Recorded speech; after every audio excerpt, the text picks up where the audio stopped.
Hello students, welcome to Step Up Academy. मेरा नाम है सुरभि तिवारी और आप सभी का स्वागत है आज के इस वीडियो में। हम आज कवर करेंगे इन टेक्स्ट क्वेश्चंस। अब आप पूछेंगे कि कौन से चैप्टर के, तो हम कवर करने जा रहे हैं magnetic effects of electric current के कुछ बुक के अंदर दिए हुए क्वेश्चंस, जिनको हम इन टेक्स्ट क्वेश्चंस कहते हैं। पेज नंबर 196 से 205 तक आपको ये क्वेश्चंस मिलेंगे, जिसमें सबसे पहला क्वेश्चन है कि why does a compass needle get deflected when brought near a bar magnet. जब भी मैं किसी कंपस के निडल को बार मैग्नेट के पास लेके जाती हूँ तो वो डिफ्लेक्ट क्यों होती है। अब इसका रीज़न सिंपल सा ये है कि कंपस का निडल मैग्नेटिक मटेरियल का बना होता है और बार मैग्नेट भी मैग्नेट है। जब भी हम दो मैग्नेट को पास में लेकर के जाते हैं तो नॉर्थ और नॉर्थ पोल और साउथ पोल उनके एक दूसरे को दूर करते हैं और नॉर्थ साउथ या साउथ नॉर्थ एक दूसरे को अट्रैक्ट करते हैं। अब क्योंकि निडल मैग्नेट से बनी हुई होती है और बार मैग्नेट भी मैग्नेट है, तो इसीलिए इस निडल का नॉर्थ जो है वो उसके साउथ की तरफ, मान लीजिए कि अगर ये निडल है तो इसका और ये मैग्नेट है तो साउथ की तरफ नॉर्थ और नॉर्थ की तरफ साउथ जो है ये डिफ्लेक्ट होता हुआ नजर आता है। अब इसका आंसर आप कैसे दे सकते हो, कुछ इस तरह से आप इसका शॉर्ट ले लो।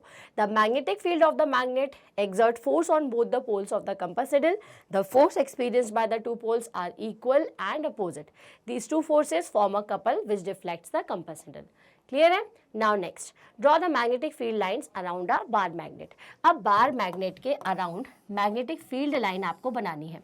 ये होता है बार मैग्नेट, मतलब कि जैसे आपका सोप बार होता है। बार मतलब कि एक ऐसा रेक्टेंगुलर शेप या आपका स्क्वायर शेप, ठीक है। अब ये कहलाता है बार मैग्नेट। मैग्नेट के एक तरफ नॉर्थ पोल होता है और दूसरी तरफ साउथ पोल होता है, ये हम कंसीडर कर लेते हैं, ठीक है। अब अगर यहाँ नॉर्थ है और यहाँ साउथ है तो यहाँ पर इस तरह से बहुत सारे सर्कुलर लूप बने हुए होते हैं। ये जो सर्कुलर लूप आपको बच्चों दिखाई दे रहे हैं, इन्हें हम कहते हैं मैग्नेटिक फील्ड लाइंस। क्या कहते हैं इन्हें? Magnetic field lines. ये हमेशा नॉर्थ से साउथ की डायरेक्शन में होती हैं और ये कभी भी एक दूसरे को इस तरह से इंटरसेक्ट नहीं करती। इसलिए ये डायग्राम मेरा यहाँ से गड़बड़ है, मैं इसको इस तरह से सही कर देती हूँ, ठीक है। तो ये मैग्नेटिक फील्ड लाइंस आपको रिप्रेजेंट करनी है। सुंदर सा डायग्राम बनाएंगे तो ज़्यादा अच्छा है। तो मैं एक बार और आपको बना के दिखाती हूँ। ये नॉर्थ और ये साउथ, और इस तरह से ये जो आपकी लाइन्स है सर्कुलर लूप ऐसा बनता है, ठीक है। तो ये तो हो गए आपके मैग्नेटिक लाइंस। अब अंदर की तरफ कैसी होती है? स्ट्रेट लाइंस होती हैं। स्ट्रेट क्यों होती हैं? क्योंकि ये बहुत बड़ा सा सर्कल बनाती हैं और बहुत बड़ा सा सर्कल अगर मैं बनाऊंगी तो ये बीच में से आपको कहीं जाते हुए कैसा दिखेगा? स्ट्रेट लाइन की तरह दिखेगा। इसलिए मैं इतना बड़ा सर्कल ना बना करके क्या करती हूँ, बीच में ये कंसिडर करती हूँ कि अगर सर्कल जाएगा तो बीच में से स्ट्रेट लाइन ही मुझे दिखाई देगी। इस पोर्शन में जो मैग्नेटिक फील्ड लाइन्स होती हैं वो यूनिफॉर्म होती हैं। अब यूनिफॉर्म का मतलब क्या है? हर जगह आपको मैग्नेटिक फील्ड की वैल्यू सेम मिलेगी, ठीक है। जहाँ पर मैग्नेटिक फील्ड लाइंस पास होती हैं वहाँ पर वो स्ट्रॉन्ग होती हैं, जैसे जैसे दूर जाती हैं वो थोड़ी सी वीक होती जाती हैं, ठीक है। इस बात का हमें ध्यान में रखना है। तो draw the magnetic field lines. तो ये हमने मैग्नेटिक फील्ड लाइंस बना दी। आप इसको स्क्रीनशॉट ले सकते हो कुछ ऐसे, ठीक है। चलो आगे बढ़ेंगे। List the properties of magnetic field lines. अब मैग्नेटिक फील्ड लाइंस की प्रॉपर्टीज क्या है?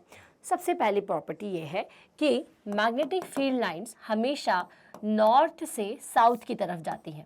मैं इसको आपको डायग्राम के फॉर्म में समझाती हूँ कि हमेशा नॉर्थ से साउथ की तरफ जाएंगी, ठीक है। डायरेक्शन जो होता है इनका वो कैसा होता है बच्चों? नॉर्थ टू साउथ, ठीक है, पहली चीज। दूसरी चीज, नेवर इंटरसेक्ट। ये कभी भी एक दूसरे को इंटरसेक्ट नहीं करती हैं। इस तरह से ये कभी भी नहीं होगा। हमेशा क्या होगी? ये एक लूप की तरह ही रहेंगी, ठीक है। They always form circular loop. ये क्या करती हैं? हमेशा सर्कुलर लूप ही फॉर्म करती हैं। चौथी चीज़ ये कि जहाँ पर ये पास में होती है, ठीक है, place where magnetic field lines are closed, तो आपको वहां पर क्या मिलेगी? स्ट्रॉन्ग मैग्नेटिक फील्ड मिलेगी। ठीक है, और जैसे जैसे मैग्नेटिक फील्ड लाइंस दूर जाती हैं, if the distance between field line increases,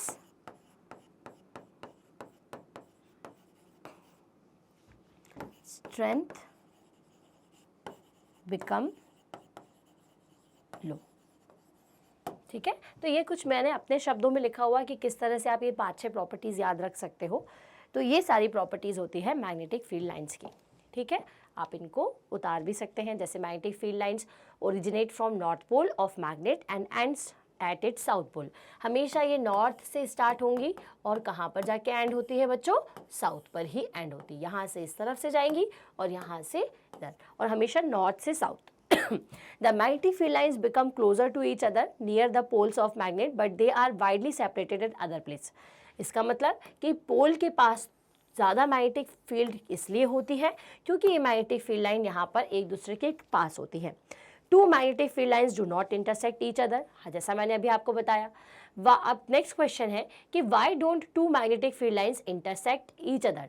field lines never intersect each other. Don't मतलब कि क्यों दो मैग्नेटिक फील्ड लाइंस कभी भी एक दूसरे को इंटरसेक्ट नहीं करेगी।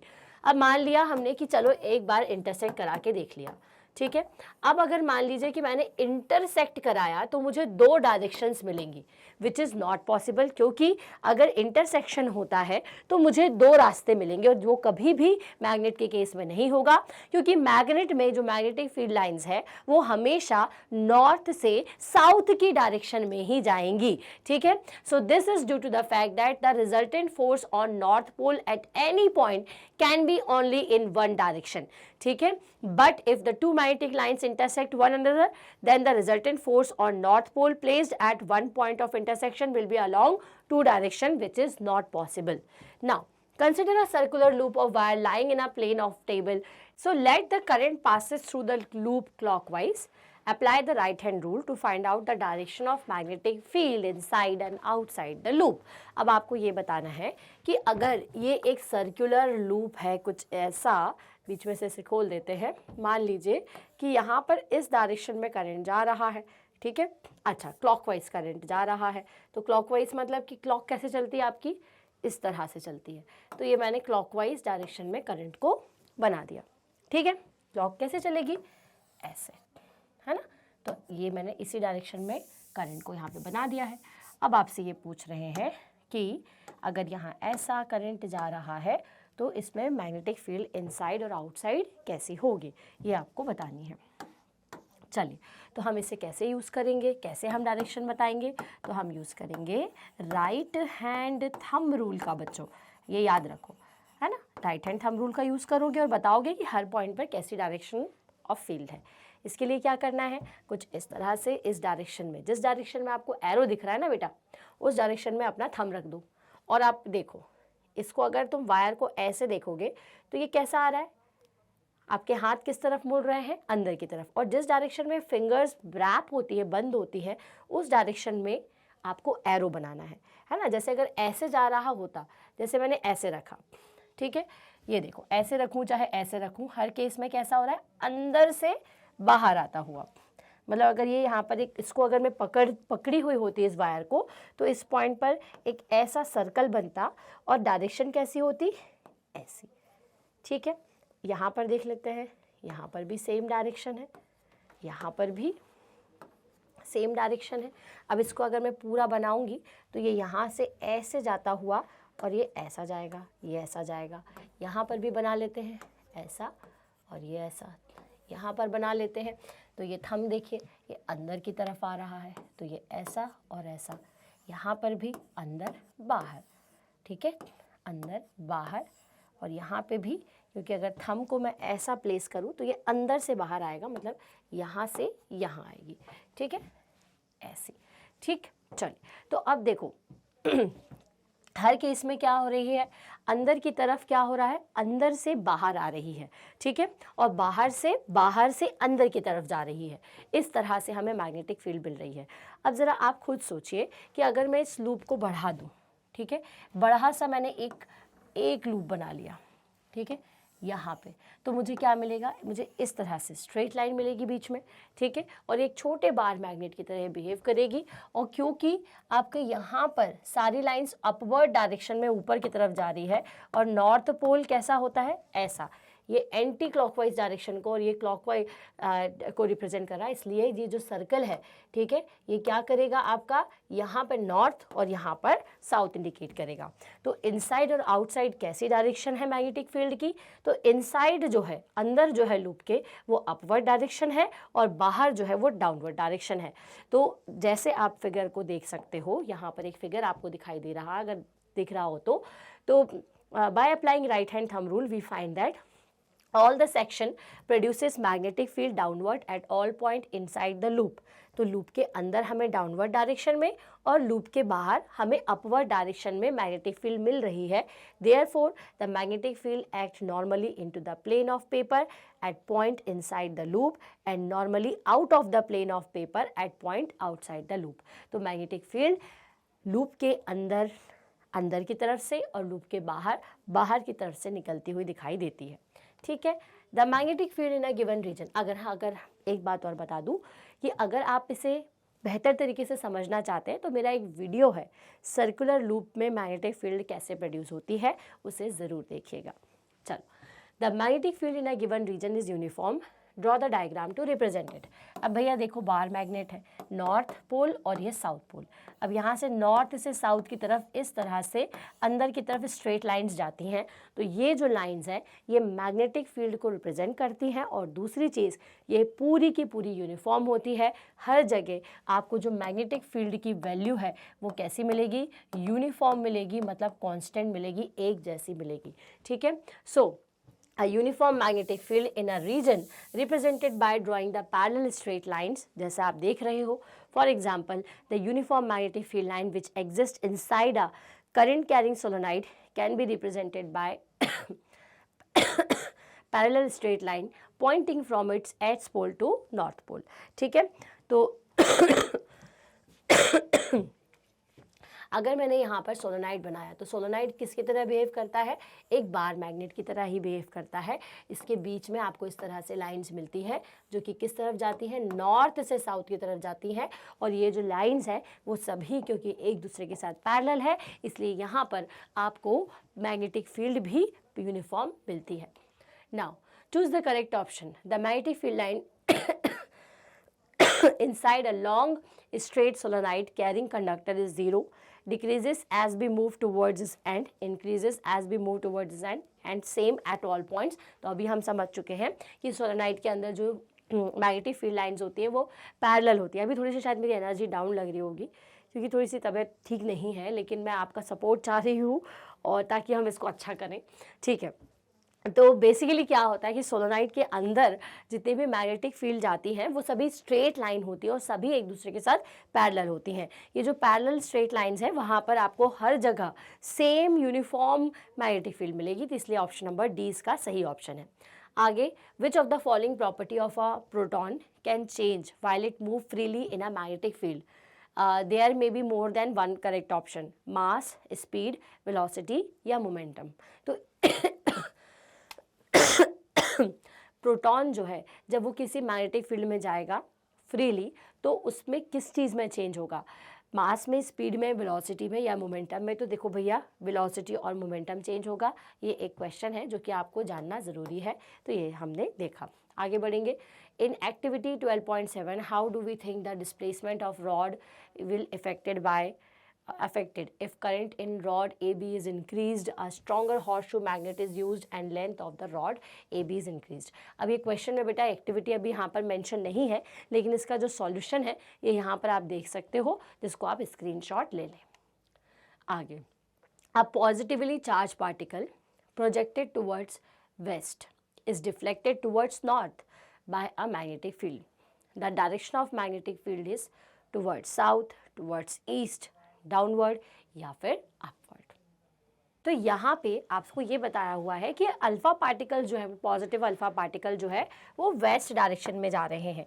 अगर ये वेस्ट में जा रहे हैं तो करंट की डायरेक्शन किस तरफ होगी बच्चों? ईस्ट डायरेक्शन में। ठीक है, ये करंट की डायरेक्शन होगी।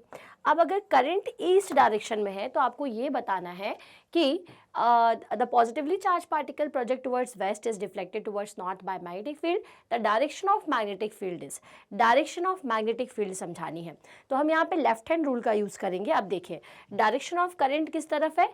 ईस्ट की तरफ है। ठीक है, तो मैग्नेटिक फील्ड आपकी किस तरफ जा रही है बच्चों? अंदर की तरफ जा रही है। ठीक है, दैट मीन्स कि आपकी जो मैग्नेटिक फील्ड है बच्चों वो एक्चुअल में अपवर्ड डायरेक्शन में फोर्स को फील करेंगी। ठीक है, तो direction of current is east and the direction of force is upward. तो ऑप्शन नंबर डी इसका सही ऑप्शन होना चाहिए। एंड अगर आप इसका स्क्रीनशॉट लेना चाहते हो तो वो भी आप ले लीजिए, है ना। चलो आगे बढ़ेंगे। अब देखिए यहाँ पर हम राइट हैंड थंब रूल के कुछ क्वेश्चंस को सॉल्व किए। अब आगे बढ़ते हैं। Name the two safety major commonly used in electric circuit and appliances. तो इलेक्ट्रिक सर्किट्स में कौन कौन से हमारे घर में जो सेफ्टी मेजरमेंट है या जो डिवाइस यूज़ होते हैं वो दो होते हैं, एक फ्यूज़ और एक earth wire. Fuse short circuiting से बचाता है और लीकेज करंट से बचाने के लिए हम अर्थ वायर का यूज़ करते हैं, जो कि हाई वोल्टेज अप्लायंसेस में ज़रूरी होता है, क्योंकि अगर मान लीजिए रेफ्रिजरेटर है उसमें अर्थिंग नहीं की गई है तो करंट लीक होता है और वो हमें शॉक दे सकता है। ठीक है, चलिए तो यहाँ पे earthing and electric fuse. Electric oven जिसका यूज़ आप सभी अपने अपने घरों में करते होंगे गर्म करने के लिए चीज़ों को, उसकी पावर रेटिंग जो है वो दी हुई है हमें 2 किलोवाट। अब हमारे घर में जो वोल्टेज आता है आप सबको पता है 220 वोल्ट आता है। अब उसकी करंट रेटिंग 5 एम्पियर दी हुई है, तो क्या ये सही है? उसकी रेटिंग 5 एम्पियर है या नहीं? सबसे पहले तो ये चेक कर ली जाए। अब देखो P इक्वल्स टू होता है V इंटू आई। यहाँ से हम करंट निकालेंगे तो P डिवाइडेड बाय V कर देते हैं, that is 2 kilowatt divided by current. आपका जो वोल्टेज है 220 वोल्ट। ठीक है, ये हो जाएगा 2 इंटू 1000 डिवाइडेड बाय 220। जब आप इसको सॉल्व करोगे तो 9 पॉइंट समथिंग समथिंग आपका आंसर आएगा। अब देखो हमारे घर में जो फ्यूज़ यूज़ हो रहा था वो 5 एम्पियर रेटिंग का है, लेकिन यहाँ पे इसकी करंट रेटिंग क्या आ रही है? 9 एम्पियर से ज़्यादा आ रही है। दैट मीन्स कि अगर आपने इस ओवन को यूज़ किया तो आपके घर में शॉर्ट सर्किट हो जाएगा ओवरलोडिंग के कारण। ओवरलोडिंग होगी और आपको आवाज़ आएगी, फट की आवाज़ आएगी और फिर क्या होगा? सारा कनेक्शन टूट जाएगा। ठीक है, तो इसलिए क्या किया जाता है, हमारे घर में 2 तरीके के फ्यूज़ेस यूज़ किए जाते हैं, एक 5 एम्पियर का, एक 15 एम्पियर का। तो 15 एम्पियर के करंट वाले जो फ्यूज़ है उसमें उन सारे डिवाइसेस को ऐड किया जाता है, उन सारे डिवाइसेस को उस बॉक्स में ऐड किया जाता है जिसमें 15 एम्पियर का फ्यूज़ हो, जिनकी रेटिंग जो है वो 5 एम्पियर से ज़्यादा आती है। ठीक है बच्चों, तो यहाँ पे आपको यही एक्सप्लेन करना है कि क्योंकि यहाँ पर करंट रेटिंग ज़्यादा है, दस the electric oven draw the current much more than the current rating 5 ampere. That is, the circuit is overloaded and due to excessive current the fuse wire will blow and the circuit will break। तो भाई आपका जो fuse wire है वो blow होगा और circuit break हो जाएगा। तो इसलिए भाई अब अपने को काम तो करना है ना, फ्यूज़ का तो काम है कि भाई वो हटा के, और इतना ओवर करंट अगर कोई ले रहा है तो उसे हटा दे। ठीक है, लेकिन हम क्या करें फिर, एक फ्यूज़ वायर जो दूसरा बॉक्स है उसमें हम इसे ऐड करें। ठीक है, आगे आ जाते हैं। So what precaution should be taken to avoid the overloading. Overloading से बचने के लिए क्या क्या किया जाता है? तो सबसे पहले the wire use in the circuit must be coated with good insulating material like PVC. आपके घर में जो भी बिजली के तार आ रहे हैं उन पर इंसुलेशन पीवीसी मटेरियल का होना बहुत जरूरी है। दूसरी बात, the circuit must be divided into 2 different sections and a safety fuse must be used in each section. 2 sections की बात की जा रही है, मतलब एक सेक्शन जिसमें 5 एम्पियर का फ्यूज होता है और एक सेक्शन जिसमें 15 एम्पियर का फ्यूज होता है। इन 2 सेक्शन में पूरी वायरिंग को डिवाइड किया जाना चाहिए, ताकि जो छोटे चीजें हैं जैसे बल्ब, फैन, ये सब आप 5 एम्पियर के फ्यूज के साथ लगा पाओ, और जो बड़े बड़े डिवाइसेस हैं जैसे रेफ्रिजरेटर, एसी, इस तरह के का ओवन जो भी आपने पढ़ा था, ये सभी 15 एम्पियर के आपके बॉक्स के साथ आप ऐड कर सकें। High power appliances like air conditioner, refrigerator, water heater should not be used simultaneously. और भाई आपके घर में अगर रेफ्रिजरेटर भी है, एयर कंडीशनर भी है और गीज़र भी लगा हुआ है, सब कुछ है, लेकिन आपको एक बात बताऊं कि अगर आप ओवर करंट से, ओवरलोडिंग से बचना चाहते हो तो आपको एक टाइम पर एक चीज़ यूज़ करनी है। जैसे ठंड के समय में हम बहुत सारे मल्टीपल गीज़र्स का यूज़ करते हैं, एक टाइम पर एक करें, रेफ्रिजरेटर हो सके तो कुछ देर के लिए ऑफ कर दें। गर्मियों के समय एयर कंडीशनर अगर आप ज़्यादा यूज़ करो तो थोड़ी देर के लिए, थोड़े थोड़े समय के लिए रेफ्रिजरेटर को ऑफ कर दें, अदरवाइज ओवरलोडिंग होगी, ओवरलोडिंग से शॉर्ट सर्किट भी हो सकती है। तो ये सारे प्रिकॉशंस जो है ये हमें ध्यान में रखना चाहिए। और यहाँ पर हम खत्म करते हैं इन टेक्स्ट क्वेश्चंस और इसके बाद हम करेंगे एनसीईआरटी सॉल्यूशन, जो कि आपको नेक्स्ट वीडियो में मिलेगा। इसके पहले का वीडियो जो है आई बटन पे क्लिक करके आपको मिल जाएगा, जहां से आप सारे टॉपिक्स को डिटेल में समझ सकते हो। ऐसे ही सारे वीडियोस को देखने के लिए क्या करना है, स्टेप अप एकेडमी को सब्सक्राइब करना है, क्योंकि ये एक ऐसा चैनल है जहां पर आपके सारे ही सब्जेक्ट्स के, सारी ही क्लासेस के ऑनलाइन वीडियो लेक्चर्स अवेलेबल है और हम कुछ कॉस्ट नहीं करते हैं। तो आज ही सब्सक्राइब करें और अगर कोई डाउट है, कुछ फीडबैक है तो कमेंट सेक्शन में ज़रूर बताएं। मिलेंगे नेक्स्ट वीडियो में, तब तक के लिए थैंक्स फॉर वॉचिंग।